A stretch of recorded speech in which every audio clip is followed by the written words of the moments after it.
Over the past couple days, I've naturally been exposed to more people because I'm running more errands, and now, thank goodness, things are coming together and things are aligned more, so everything's in a good direction.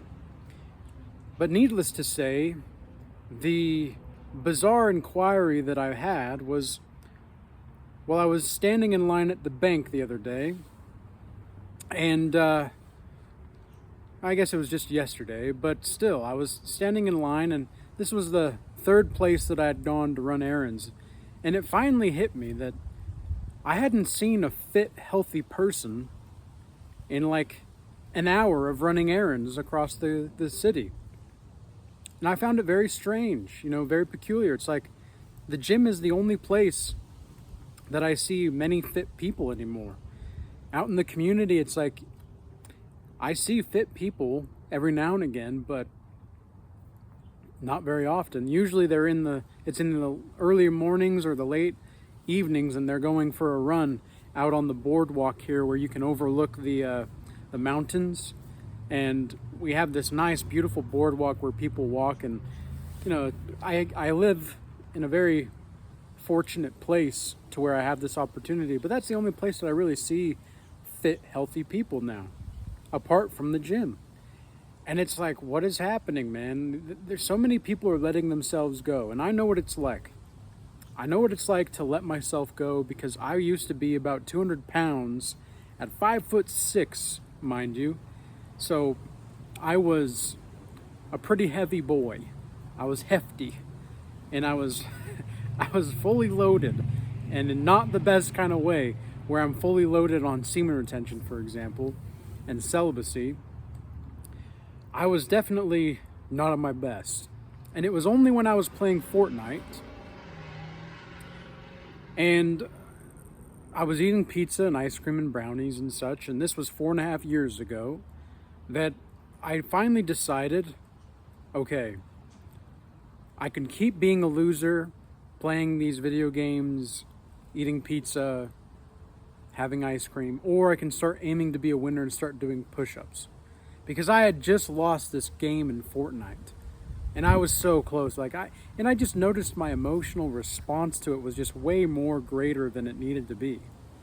And so I was in the mode of being where I decided that I'm going to be a winner. And to be a winner, you have to have a strong body. I think that having a strong body fortifies your mind in a way that it doesn't otherwise. And so, because I was very athletic as a kid, I loved athletic things and to play sports and all that, and I still do. I still love doing this kind of stuff. I still love being athletic. But I used to, at that point, it's been years at that point since I was there. And now I'm back there all the time. I love being athletic. I love playing racquetball, basketball. I love running, sprinting, jumping at high heights. I love doing a lot of weird, random things at the gym too that are just, you don't normally see people doing. And it's because I want to test the limit to see what my body is truly capable of. And it's profound, when you start to step into that powerfulness that you have as a being, where you start to see just how amazing your body is because you've taken care of it, it's become like a work of art to some degree, right? There's something deeply spiritual about it. And there's something deeply spiritual about having a mind-body connection. It just is. I like to say that you get spiritual nuggets of wisdom when you approach these certain capacities in the gym. But so many people believe that the gym is like this hard thing, and like they intentionally put like obstacles in place for themselves so that they don't have to do the work to get a healthy body. And they tell themselves these stories. And look, it's like being healthy is not that hard. Okay, being healthy is really not that hard, and it's really easy to let yourself go. But what's even more difficult is having to deal with and think about what you're going to have to deal with if you're not healthy down the line.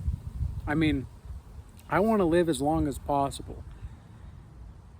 There are days, of course, being a follower of Christ where it's just very hard.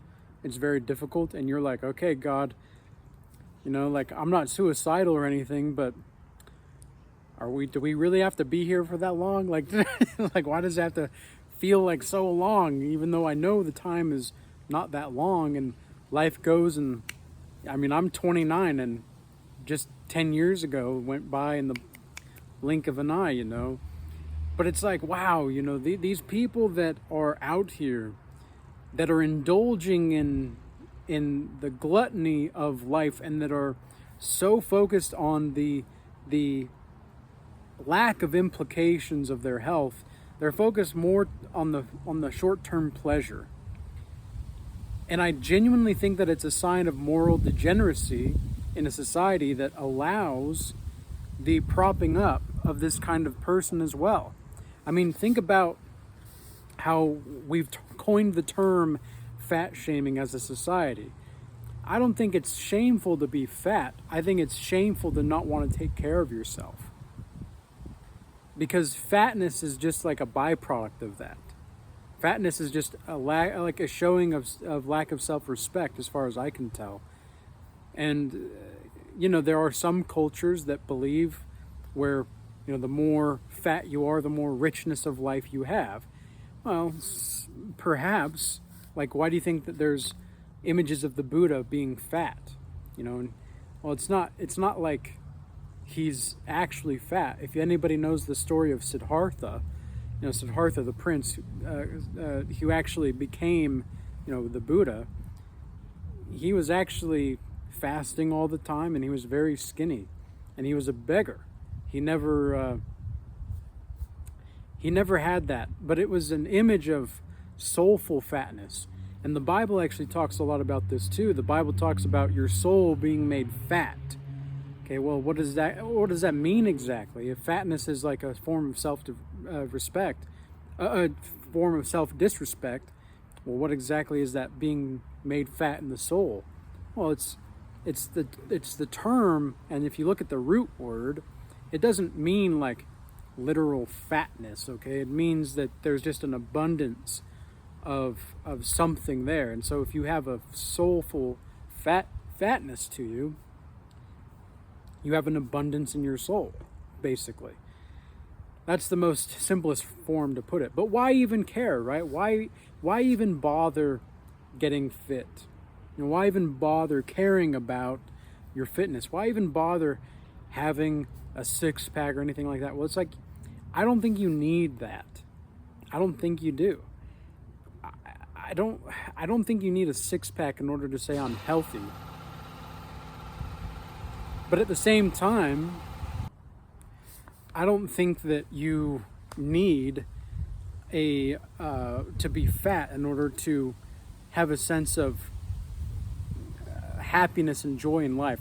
A lot of people that are catering to their pleasures and their fleshly desires say, well, would you rather die fat or be happy, or die happy, right?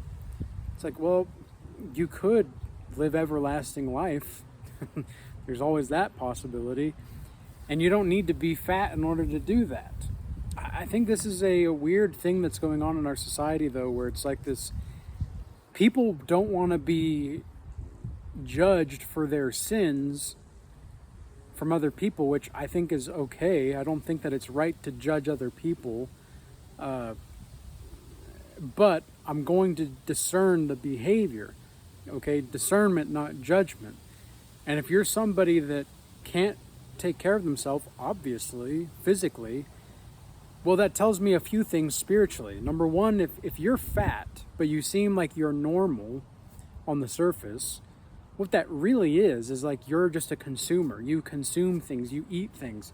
Now, to a degree, we have to eat life to have life, no matter what that looks like, right? Whether it's fruit on the tree or whether it's meat.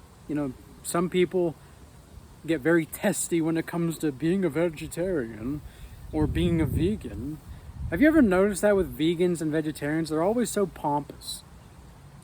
And even people that are like full carnivore or like full meatheads, Now, there's a few of them out there, but naturally, for the most part, they're like a lot more relaxed and they're more chill in my experience. Vegans and vegetarians, they get super upset about like, it's like, oh my gosh, you guys are like the wondrous wanderers. Like, you guys are just wondrous wanderers, hoping to like force people into your segue, and it's like, it's so ugh.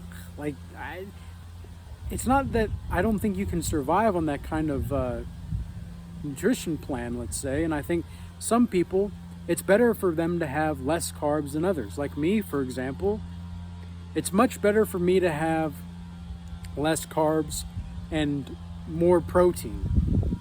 That's just the way that my body functions. But it's taken trial and error.